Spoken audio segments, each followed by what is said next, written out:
আসসালামু আলাইকুম। আমরা একটা সেমিপাকার কাজ করেছি। তো এখানে ২ টা রিং আছে। যদি দেখেন তাহলে বুঝতে পারবেন। নিচে ২ টা রিং আছে। ২ টা রিং থেকে একটাতে ইন আউট হয়ে একটাতে ইন হয়েছে আরেকটা আউট হয়েছে।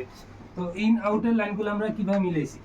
এটা হচ্ছে আমার পায়ের নিচে এটা হচ্ছে আমাদের ইন লাইন। মানে এই বিল্ডিং এর বা এই ঘরের যে লাইনগুলো আছে সবগুলো লাইন এখান দিয়ে ঢুকছে। এটা থেকে এই টাঙ্কিতে যাবে। এখানে একটা পাইপ দেওয়া আছে এই যে। এখানে একটা পাইপ দেওয়া আছে। এটা থেকে আবার এখানে একটা আবার আমাদের আউটলাইন আছে, এটা সরাসরি নালায় চলে গেছে। তো আমরা লেভেলগুলো কিভাবে দিয়েছি দেখেন, আমি যদি দেখে তাহলে বুঝতে পারবেন। এটা আমাদের লেভেল হয়ে ঢুকেছে 3 ইঞ্চি। এটা আছে দেখেন, যদি দেখেন তাহলে বুঝতে পারবেন 3 ইঞ্চি। তারপরে এটা থেকে যে আমাদের ওই ট্যাঙ্কিতে যে যাবে সাপ্লাই, ওটা আমরা কয় ইঞ্চিতে দিয়েছি এটা যদি দেখেন তাহলে বুঝতে পারবেন।